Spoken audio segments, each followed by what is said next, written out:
Здравствуйте, мои дорогие друзья, представители знака зодиака Лев. Таро прогноз на декаду на 10 дней с 20 по 30 ноября. Давайте узнаем, что скоро случится, что скоро произойдет до конца ноября и что ждет нас. А может быть, чего нам ждать? И так тоже бывает со стороны людей, со стороны обстоятельств. Как события и обстоятельства повлияют на вашу жизнь? Давайте с вами узнаем. И у нас колода 78 дверей. Метафорические карты, принципиальное значение имеют двери. Открыты, закрыты, каковы ключи. Куда-то и сами не пойдем, всегда говорю, правда? Но это как подсказки. Возможно, в каких сферах жизни вам доведется принимать важные решения. Потоковая информация. С чем будут связаны эти события? Ну или с кем? Давайте будем узнавать. 3 знака судьбы, 3 карты. Первый знак судьбы, открыты двери или закрыты. С кем или с чем будут связаны события и чего ждать. Что случится или что произойдет. Пусть это будет как главная тема или что будет занимать ваше внимание как ключевой вопрос в эти дни, 10 дней. Чего ждать, что будет скоро, что идет в вашу жизнь или практически вот где-то на пороге. Неожиданности, неожиданные события. Вот это то, чего мы как раз не ждем. Может быть, это информация, правда какая-то открывается, или у нас глаза открываются. Возможно, это какая-то персона. Узнаем. Ну и что прояснится, для чего все это было нужно, к чему все идет. И 3 карты достанем по основным сферам жизни. Любовь, личная жизнь, в целом взаимоотношения, чего ждать. Что ждет по финансам. И работа, деньги, документы, важные встречи, договоренности, соглашения. Итак, первый знак судьбы для львов с 20 и по 30. Ну вот непонятно, туда-сюда, да, тысяча неопределенностей по аркану Луна. И вроде как карта-то нам говорит, для тебя, Лев, сейчас важно место безопасности. Вообще, когда Луна, это не время принимать важные решения. Но и не время от чего-то отказываться. То есть вердикт такой резкий «да», мы говорим, да, или наоборот «нет», кому-то говорим «не». Наверное, это тут политика будет немножко другая. Мы и себя сохраняем, но и то, что мы наработали, то, что у нас в данный момент есть. Пусть там что-то в нашей душе кардинально не соглашается, но мы как будто вынуждены ждать. Этот период, он не состоит из того, что мы вот как руки сложили, сели и наблюдаем. Нет, мы все равно, конечно, как-то действуем, но это, понимаете, с позиции себе не навредить. Вот о чем самое главное говорит карта, потому что будут какие-то прояснения. О чем карта? Сейчас ты не видишь, Лев, как в дальнейшем разворачиваются события. И вполне вероятно, то, что ты намерен от чего-то сегодня отказаться или наоборот с чем-то согласиться, завтра может кардинально поменяться. Поэтому и сохраняй. Нам вот в эту дверь попасть нужно не случайно, потому что это башня. Как место безопасности, дверь под наклоном, прообраз Пизанской башни. Поэтому нам может казаться даже место нашего пребывания ненадежным. Но тогда, наверное, не время как-то брать такой аспект на далекое очень будущее. Но постепенно что-то отстроится. А вот сохранять себя или для того, чтобы попасть, нам придется договариваться. У нас хамелеон изображен, мои дорогие. Ключа нет. Вот как раз страж двери вместо ключа. Договариваться с хамелеонами. Иногда эта карта будет говорить со знаком плюс. Это, знаете, как дела семейные, любовь, мои дорогие, эмпатия. Все-таки по Луне любой аркан неоднозначный, а тем более старший аркан. И любой старший аркан опять же подтверждает, что на вас влияют люди, события, обстоятельства. Может быть, вам это не нравится. Но, видимо, пока вот такая обстановка. Выглянет солнце, все встанет на свои места. И единственный такой сразу совет, как знак судьбы, избегайте толпы. Вот, кстати, даже в коллективе, например, по работе. Иногда бывает какая-то ругаловка, скажем, да, или какие-то ненужные конфронтации. Вот вам не нужно примыкать ни к одной коалиции, ни ко второй, ни к третьей. берегите себя. Второй знак судьбы. Ну, вот все то, что я только что сказала. Вот как будто мы, может быть, и придется надеть маску и занять какое-то нейтральное положение. Как будто мы здесь были, мы все слышали, но либо мы не знаем. Может быть, вот эта маска, она совершенно необходима, чтобы выйти из сложных ситуаций, когда вас во что-то втягивают, к чему-то настойчиво призывают. Или словно вы окажетесь в обстановке, когда, ну правда, толпа какая-то. А вам тут нужно действовать самим по себе. То есть это не бездействие, Аркан Луна. Это факт. Но вы будете действовать как-то по-другому. По четверке мечей и очень символично нашему времени. До конца ноября, с заходом на декабрь, я бы сказала, мы избавляемся от хлама в нашей жизни. Ну, может быть, это и где-то дома нашего касается. Приводим в порядок имущество наше, место проживания. Но и ментальные мысли мы тоже приводим в порядок. Потому что есть какая-то тема, которую нужно обдумать рационально. И совсем не с позиции, как вы бы этого хотели, а принять ту обстановку, которая сложилась на данный момент. Вы, кстати, можете столкнуться с людьми, вот если мы говорим, избегая вердиктов, да, по аркану Луна, вам могут подавать за правду, допустим, какую-то информацию, а она требует еще перепроверки. Более того, эта информация может поменяться по аркану Луна. Или поменяется ваше мнение, то, как вы видите и воспринимаете, может быть, конкретных людей. Завтра наступит завтра, и ваше мнение тоже изменится. И вот чтобы не было для вас, мои дорогие, закрытых дверей, поэтому оставляйте себе пространство для маневра. Будьте аккуратны с вердиктами. Практически два знака судьбы. Третий знак судьбы. Да, вам потребуется еще потом постучаться как будто в те двери, или вы получите какую-то информацию, когда вы себе скажете «пора». Причем сама по себе обстановка вряд ли, ну, где-то на последующий период быстро прояснится, будьте к этому готовы, будет еще какая-то путаница. И для того, чтобы вам, может быть, с этой путаницей разобраться, буквально вам понадобится конкретный человек или войти в какую-то дверь. Тут будут на вас, как и люди, обстановка влиять, так и правильная работа с информацией. Доверяй, но проверяй. Касается как и людей, так и какой-то новостной палитры. Вот есть какая-то зыбкость, неопределенность, мои дорогие, по крайней мере, до конца ноября.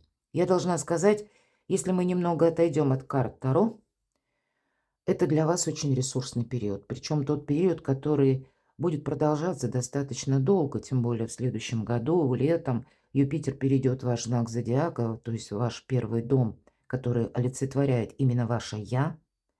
И это будет продолжаться, ну, достаточно и 26-й, и 27-й. Но перерокировку вам придется делать. Если мы начнем настаивать на своем, или будем находиться во власти собственных предубеждений, когда вокруг все меняется.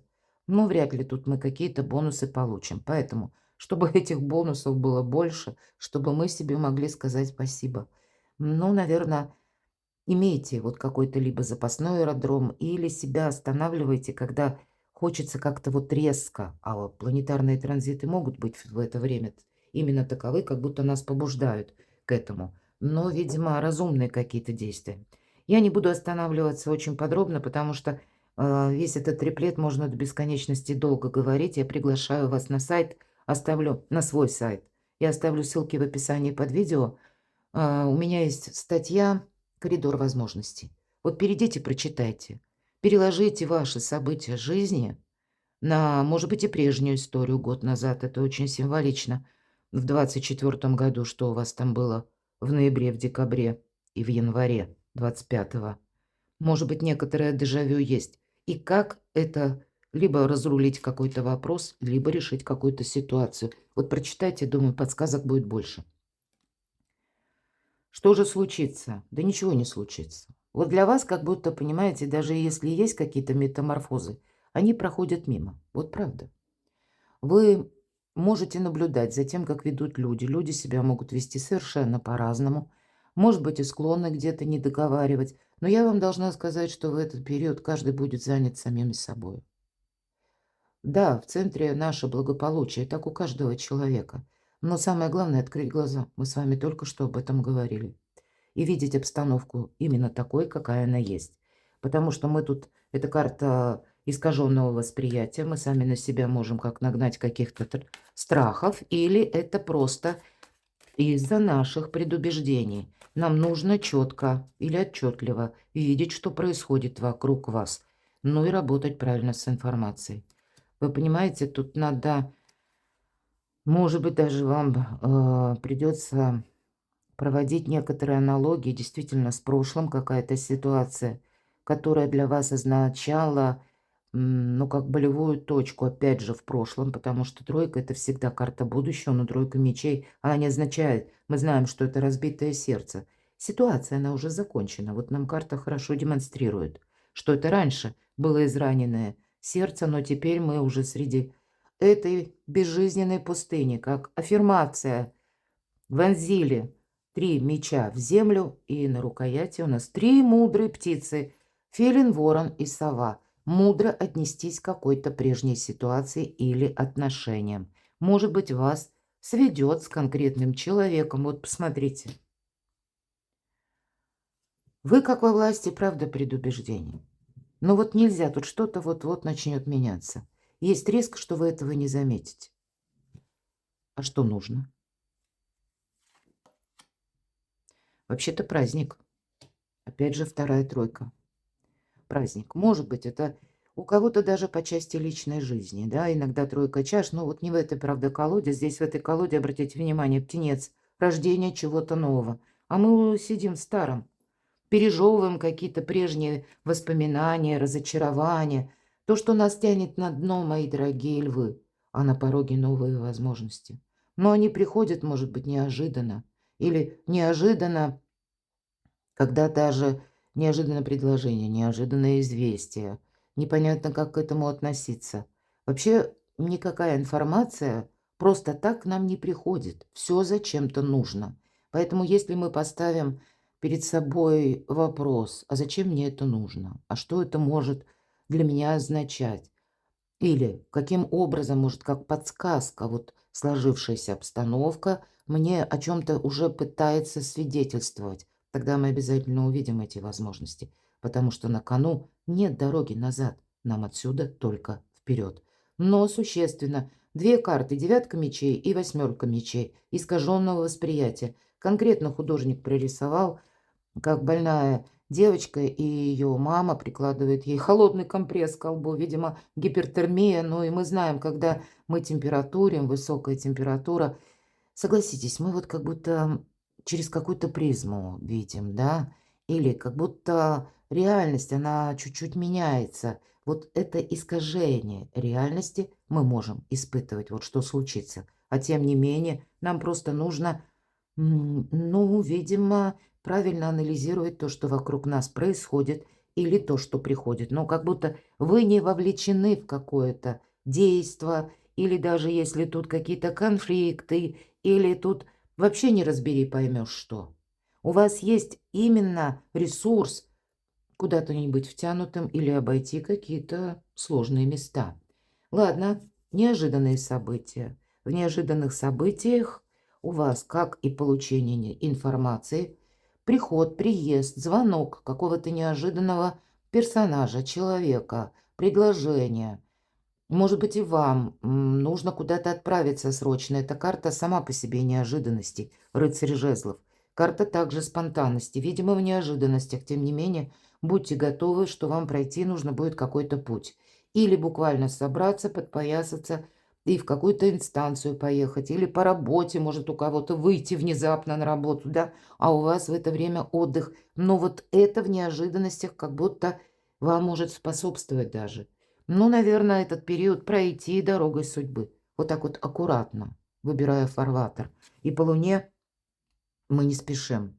Ступаем аккуратно, осторожно, но уверенно. Искусство мелких шагов. Так что же прояснится? Ну, посмотрите. Мы ведь можем не получить эту силу, мы не можем не получить новые возможности, как я сказала, да? А они, ваша сила, приходит именно через какую-то сложную, разрушительную ситуацию. Нечего добавить, мои дорогие. К чему это все идет, это тоже, думаю, понятно. Карта силы, конечно, в этой колоде обычно нам показана дева прекрасная и лев, а лев– прообраз нашего эго. Здесь художник прорисовал быка. Может быть, это и финансы, кстати, как золотой телец, и вам нужно какую-то ситуацию финансовую для себя определить или, по крайней мере, в своей ментальности понимать, как вы будете действовать дальше. Это точно. Может быть, несколько сдерживать порывы и траты, кстати, мои дорогие. Я такое тоже могу предположить. Но сила-то ведь ваша возрастает. Договариваться придется, мои дорогие, потому что хоть лев, хоть бык, это мы себя сдерживаем. И сдерживаем не потому, что изо всех сил, как будто, да, удержания. Мы пытаемся рассмотреть альтернативную точку зрения, альтернативный способ действия. Или допустить, что жизнь меняется, и, возможно, совсем скоро нам действительно придется несколько изменить свою собственную траекторию. Но это все ваша сила. И карта силы, ведь это нужно быть дипломатом, энергетика, как у мага. Поэтому, а маг великий практик. Поэтому вот какая-то практика у вас, это точно критерий истины. Точно так же это относится к каким-то пережитым событиям со знаком минус. Ну, давайте посмотрим, что у вас в сферах жизни. Любовь, личная жизнь. Принцесса мечей– это как прообраз Медузы Горгоны. Как известно из мифа, опять же, кому интересно, можете найти на моем сайте этот исторический факт, хочется сказать. Ведь никто ж не знает, где заканчивается вымысел и начинается реальность. Но, тем не менее, не случайно в двух странах мира голова Медузы Горгоны присутствует даже на флагах, но я уже не останавливаюсь на этом подробно. Я, наверное, о символике, о мифах могу долго говорить. Но самое главное, почему прекрасная дева Медуза пострадала от своей доверчивости и наивности. Вот этого быть не должно. Вам придется зрить и, что называется, в корень, а вообще вооружиться. Как бы видеть и вблизи, но и вот буквально вдали. Анализировать, понимаете, тут холодные мысли. Но ни разу нам не говорят о том, что мы отказались от чего-то, или мы как-то пытаемся эту ситуацию переломить. Нет, мы тут больше оцениваем свое место в отношениях. Хочу достать дополнительно какое-то ожидание. Ну вот смотрите, не меняется тут кардинально что-то. Называется эта карта «Служанка в ожиданиях». Может быть, это вы анализируете, сколько я буду ждать. Хотя в этой колоде карт предполагается такой момент, что хорошие новости издалека, например, или какое-то предложение, и вы его где-то ждете. Может быть, обстановка ведет вас к тому, что, ну, вот-вот будут какие-то изменения, мои дорогие, потому что тут и контракты, и взаимоотношения, взаимоотношения по работе. У кого-то взаимоотношения, кстати, с людьми, которые на расстоянии. И тогда тоже будьте внимательны. Ну, кто знает, тут ведь у каждого как-то по-своему. Ну, может быть, это вы пытаетесь что-то рассмотреть, стоит доверять или нет. Но я бы сказала, вот предельно внимательным, это точно быть стоит. Но что мы как ломаем какую-то конструкцию или конструкцию отношений. По двум этим картам нет. И третья карта. Продолжай взаимодействовать. Но тут такой момент, ты мне, я тебе. И баланс мы все-таки держим.